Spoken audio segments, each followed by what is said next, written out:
প্রিয় সাংবাদিক বন্ধুগণ, আপনাদের মাধ্যমে একটা কথা জানিয়ে দিতে চাই।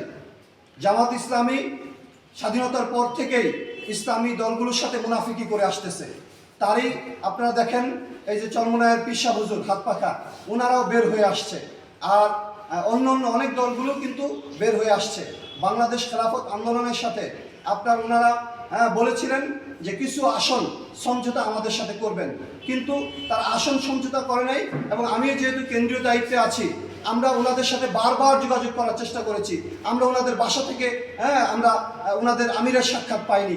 ফোন করলে ওনারা ফোনটাও রিসিভ করেন না। অর্থাৎ ওনারা আমাদেরকে এই যে 7টা বিভাগীয় সমাবেশ হয়েছে, এই সমাবেশগুলোতে হাত পাখা, বটগাছ আর অন্য দলগুলোকে ব্যবহার করেছে।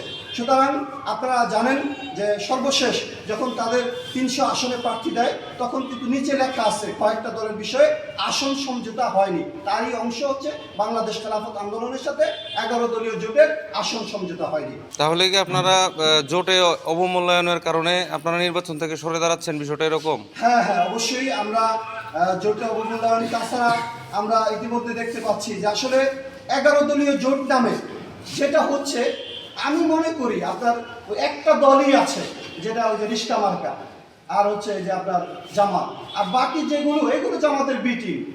কারণ ওরা জানে যে কোনো সময় ওদের নিবন্ধন বাতিল হইতে পারে বা এই সমস্যা ওই সমস্যা করতে পারে, এগুলো বি টিম দিয়ে এগুলো রেডি রাখে। আর বৃহৎ যে সমস্ত ইসলামী দলগুলো ছিল, এগুলো ওদের কাছ থেকে সরে এসেছে।